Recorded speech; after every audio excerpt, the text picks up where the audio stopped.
Hi, welcome to my YouTube channel, Kelly Teaches Stuff. We are continuing to work on our Encyclopedia Project, and today's lesson are entries P, Q, and R.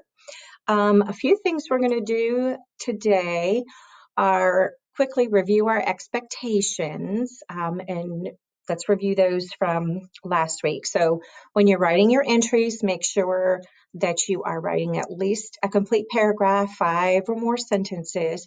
If it's a really short entry, go ahead and write 2, especially if you have ideas for a different entry and you want to talk about both. Remember, like we talked about last time, to use a lot of details and descriptions in your writing. When our teachers met, when your teachers met with me and we all talked the other week, we found some common themes of some things that need your attention. So we're going to have a little mini lesson today on run-on sentences and what that looks like and how you can fix them. I know we've talked about that before, and I know one of your common lit assignments this week is going to be on grammar.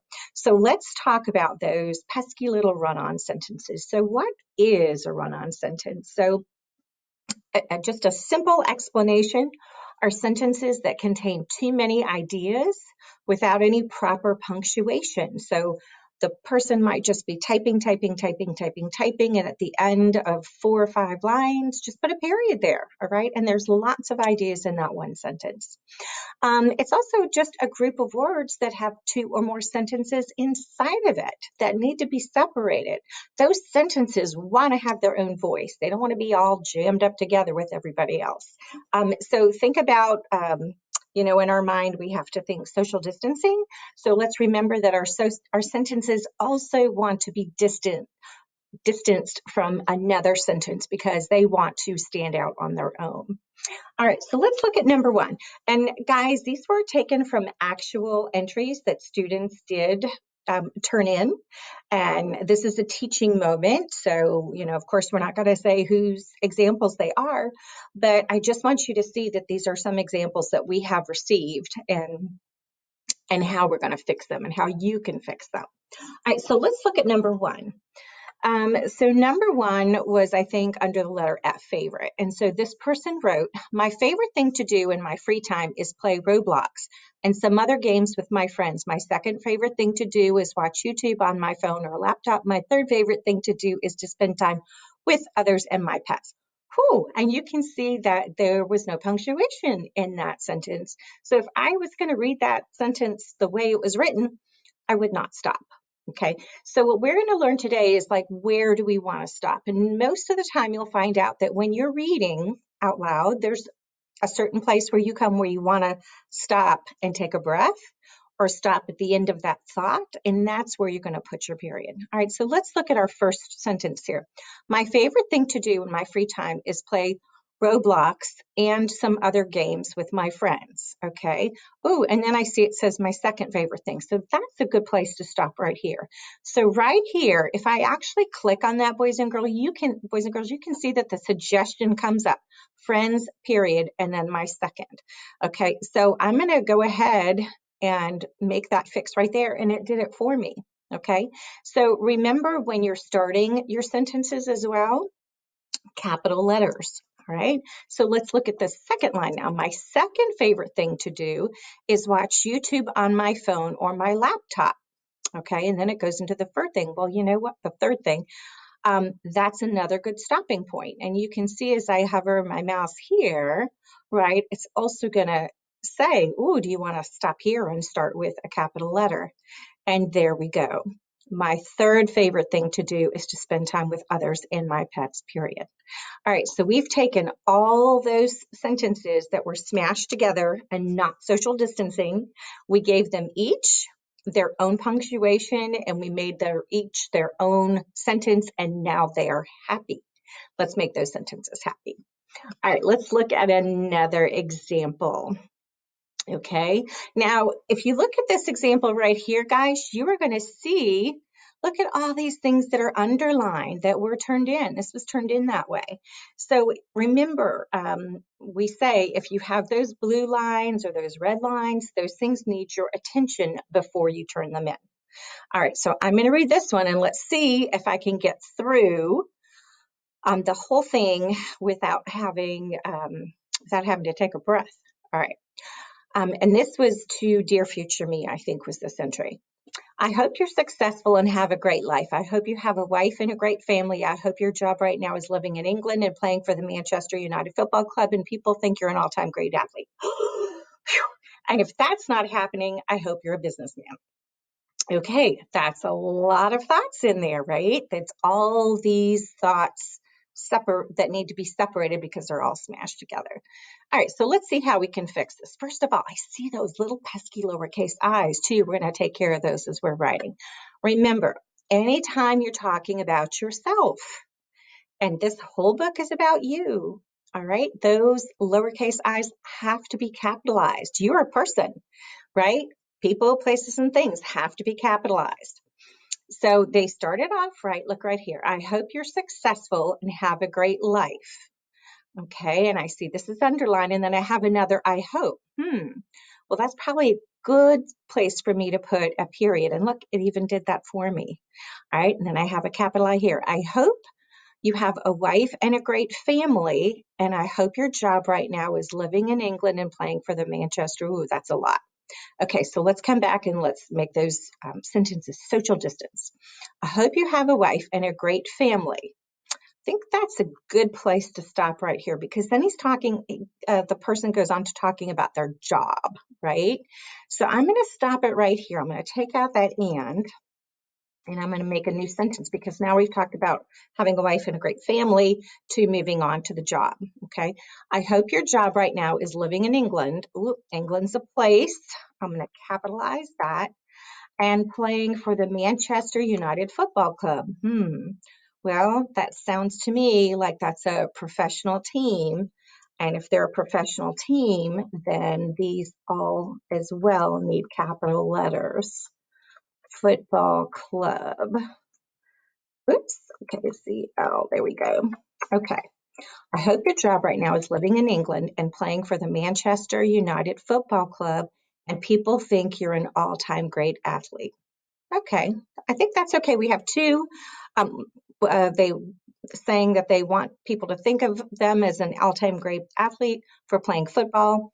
Those sentences are connected by the word and. That's okay the way it is. And then our last sentence, if that's not happening, I hope you're a businessman. Okay.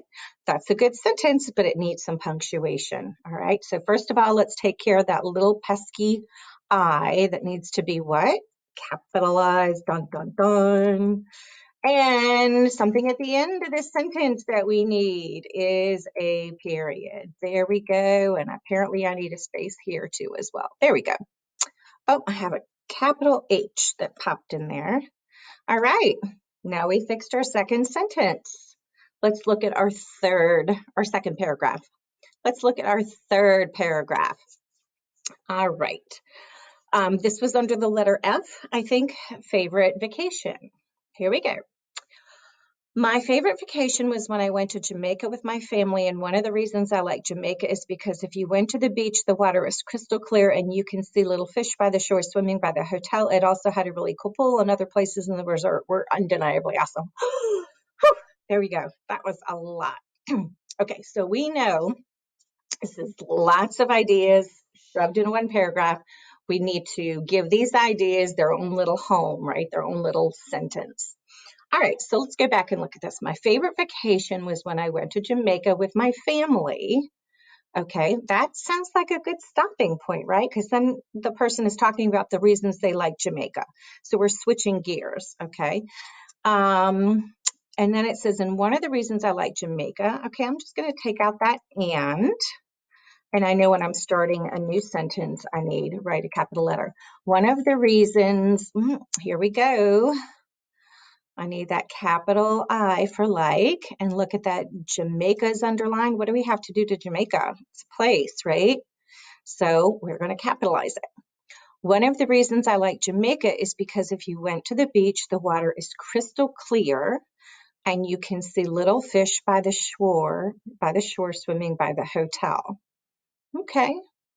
I think one of the reasons I like Jamaica, if you went to the beach, the water is crystal clear and you can see the little fish swimming by the hotel. Okay. Then it talks about the pool and other places. So let's let's start a new sentence for that last thought. Okay, so when we have our period for our last sentence, we have to start out our next sentence with a capital letter. Okay, and again, if you see it underlined and you hover over it, it will make a fix for you and you just click on it. It also had a really cool pool, and other places in the resort were undeniably awesome.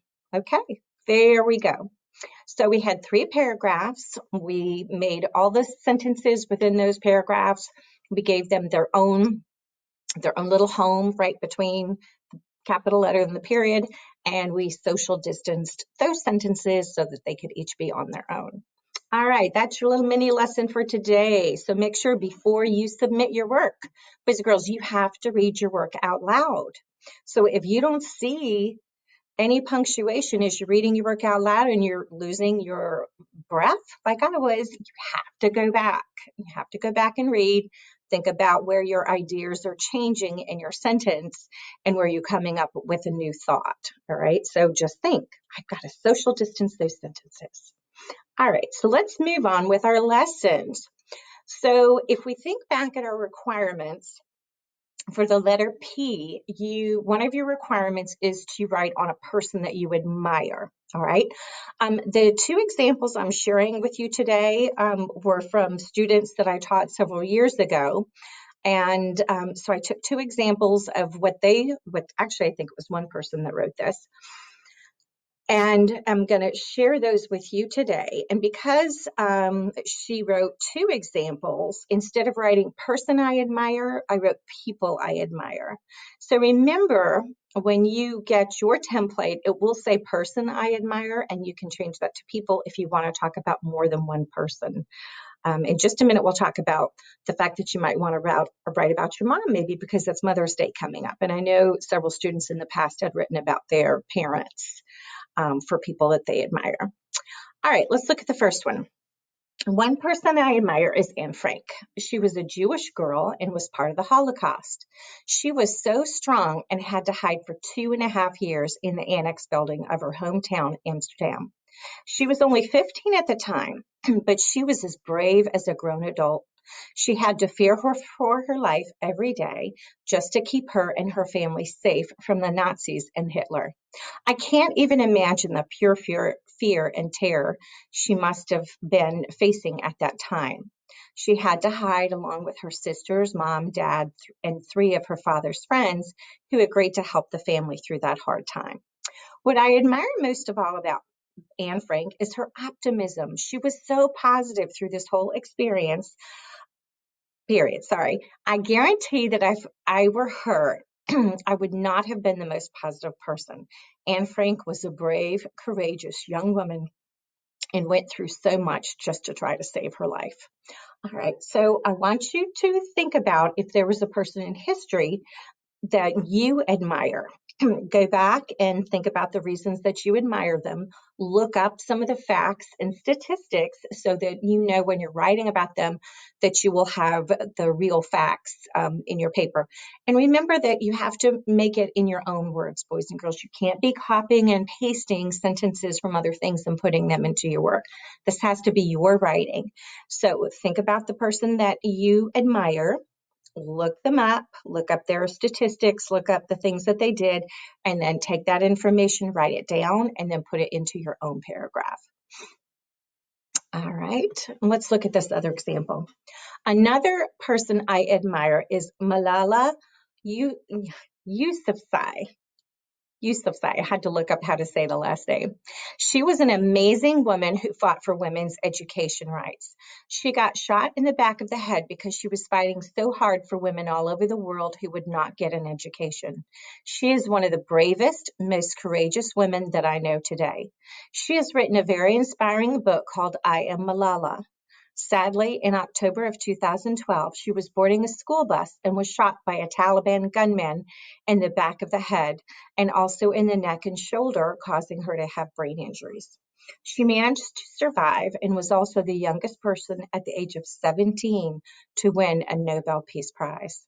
She's an amazing and inspirational speaker. Even after all that she has been through, Malala continues to stay positive and always has a great attitude.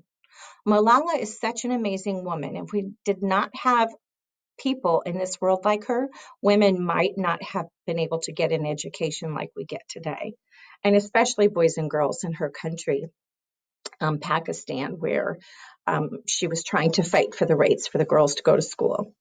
All right, so those are two different examples of people that this one student admired.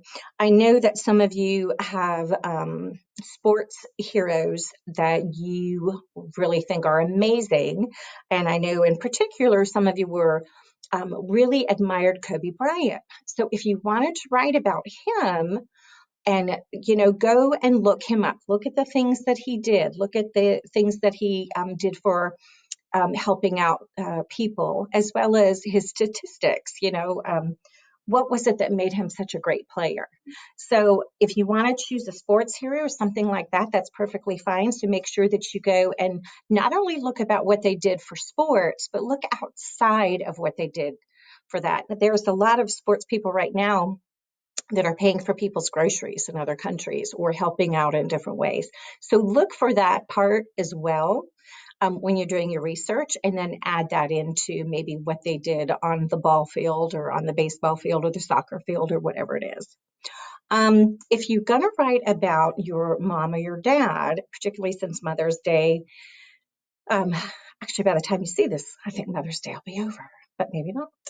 So you could write still about your mom for Mother's Day and or your dad, either one, for person that you admire, and think about what is it that these people do for you.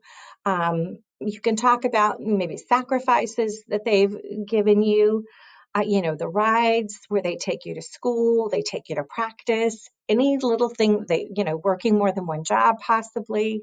So if you're going to write about a mom or a dad that you admire or somebody else, make sure that you talk about all of the positive things that you see in their character and then everything else that they do. And I'd probably start off with a list of things and then start putting my ideas together and then seeing how that can flow in a paragraph. All right, so that is for the letter P. All right, so let's move on to the letter Q. Letter Q is a difficult letter, or it can be, but I've got some ideas for you. So we're in a quarantine, so you could write about the quarantine blues. I know I have the quarantine blues from time to time. You could talk about being queen for a day, questions that you have. And if you were going to write questions, I have, kind of make them deep questions, like maybe you have questions about the universe. And if you're going to write about questions or make it a list, first of all, make sure that you have not exceeded however many lists you can have. Remember, you can only have 5 lists in all. So if you're already at that 5 lists, you can't just list 10 questions. Or you could have questions and then you could look them up and answer them. Maybe let's move on, maybe there's a quarterback that you have been keeping tabs on and looking at their stats or things that they're doing for society. Famous quotes, right? You could add several of a list of 10 or so quotes that you think are interesting, or even write the quote and then talk about what it means to you. All right, qualities. When I write the qualities, you could say, that could just be the beginning. You could say qualities that I require in a friend, or quality of life, or qualities that I think are important characteristics. Quests, maybe you went on a quest. And quiz or quizzes, you could talk about that. Or you could do what I did and create a quiz about your book so far. So remember, if you do decide to create a quiz, you're going to have to put your answers somewhere later in the book, or it can be at the bottom of this entry. But the things that you're asking and questions that you're asking, have to be just of the letters that you've written so far. So for mine, look right here, as I put quiz, comma, pop. So kind of a play like a pop quiz. Bazinga. Let's see how carefully you've been reading. And so then I'm going to ask questions about things that I put inside of my book. So what is one vegetable I do not like? My brothers and sisters' names all start with the same letter. What is it? What should you never do with unsweetened Kool-Aid? What is my favorite meal of the day? Name one thing on my bucket list. What did I dig up when I first started gardening in North Carolina? Name one of my favorite flowers. What was my father's occupation? What is my favorite flavor of ice cream? I got to feed an animal at the Detroit Zoo. What was it? So what you can do is you can go make questions about your entries and for different letters, and then make sure that the answers come from every other letter before this one. And then at the bottom, you should have the key to see if the person got it right. And you would just add that underneath 1, 2, 3, 4, 5, 6, 7, 8, 9, 10, and put the answer below, or you could hide the answer someplace else. All right, so that's for Q. And then for R, okay, so some ideas for the letter R: recipe or recipes if you want to add more than one. Reading, racing. It could be any kind of racing. It could be bike racing, car racing, dirt bike racing, just running, that type of racing. All right, then running is another one. Really great. And then whatever else you wanted to add on to that. Maybe you had a really great vacation that you didn't get to write about, or a really great day, or a really great birthday, or something really great that happened, and then you would add on to that. All right, rainbows or relationships. And again, these are just some suggestions. Come up with your own idea if you have your own idea. I love people that are thinking outside of the box and they're coming up with their own ideas, things that I didn't even think of. So if you're stuck, you can look at these. And if you're not stuck, write on your own. So if you'll notice what I did here, I've noticed that some people are forgetting to take out this when you write your entry. So remember, this part has to come out completely, and then you're going to write what your title is for that entry. And so this one is reading. So I took that out and I left that there on purpose so you could see again how we have to do this. Then this is going to be all caps because this is your title for this section, right? Your entry. So this is my entry on reading. I'm a book snob. There, I said it. No breezy romance novels for me. Give me strong characters. Give me plot twists that keep me guessing and reading way past my bedtime.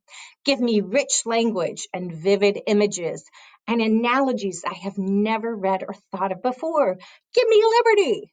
Okay, not really. Give me some humor too. My favorite author is Mary Higgins Clark. I have almost all of her books. Each year at Christmas or on my birthday, my mom would give me her newest book. After I read it, I would pass it on to my mom to read, and then we would have our own little book club, discussing our favorite characters and who we thought the antagonist was in the story, and when we thought we found out who it was. A rich person it was. Mom is in heaven now, but I still buy the newest books written by our favorite author. I can almost feel my mom beside me when I read one of Higgins's books. I know she is happy that I continue to read books from our cherished author. And I did just buy several of her books recently so I could read them. All right, the other thing is possibly a recipe. And I would love it if some of you guys would add some recipes. I could put them all together and we could add them to a Google Doc, and then you could have everybody's recipes. So if you're going to share a family recipe, right, you could say a family favorite. Type out your recipe exactly the way that you see it, or that your mom has it in her handwriting, or a special book or a cookbook that you have. This is one of my favorite cookbooks right here. This is from it's the Blue Willow Inn, and it's a Bible of Southern cooking. But the reason that I like this book is because with every recipe, there's a little snippet or a little bit of conversation about where that recipe came from or why that recipe is special. So if you're writing about a family recipe, maybe it's a recipe that you only cook on a specific holiday, then after you write the recipe and you write the whole recipe, all the ingredients and everything you have to do, then underneath that somewhere, or even before that, talk about when you serve this. Why is this meal so important to you? What kind of memories do you have associated with that meal? So I'm going to give you an example from this book so that you kind of know what I'm talking about. So this was taken from the corn pudding recipe, and this is what is actually in the book just before the recipe that the author wrote. So this was what she wrote above the corn pudding. I've been using this recipe for 40 years. I've used it at home and carried it to potluck dinners, sorry, to folks who were ill and to church dinners. Everyone was always pleased and wanted the recipe. I prepared for every holiday, and once when I didn't, my family wanted to know, where's the corn pudding? All right. And so almost every single recipe in here talks about, where the recipe came from, what makes it so special, even some additions that could be added to that recipe. The author would say, if you don't have a particular ingredient, you could try this instead, or this recipe also works well with shrimp instead of chicken. But again, if you're sharing a recipe, do that, but then also remember to tell why that recipe is so special, and share that, because that's going to be cool stuff when you read it years from now. Well, I believe that is our lesson for this week. So you're going to be working on P, Q, and R. You're going to be making sure that your sentences are social distancing from themselves and have their own little capital letter and their periods, that each of your entries has 5 or more sentences, that when you're writing about your person that you admire, you're making sure that if it's like a professional athlete like Kobe Bryant, or I can't remember anybody else right now, but that, their names have to be capitalized, right? And if you're talking about the teams that they play for, that also has to be capitalized. And then you're looking for not only statistics and why you like them, but then outside of what they do in sports. You can talk about their family, you can talk about the things that they do for humanity, for their community. And that's it. And I know we are looking forward to reading more of your work. We're getting closer to the end, boys and girls. We're working our way through that alphabet. That's really, really cool. So take care of yourselves. And remember, if you do not do your work, what is going to happen to this poor, poor unicorn again? Oh, no, not again. They didn't do their work. Yeah, do your work. Do your schoolwork. No, here we go. All right, take care, everybody.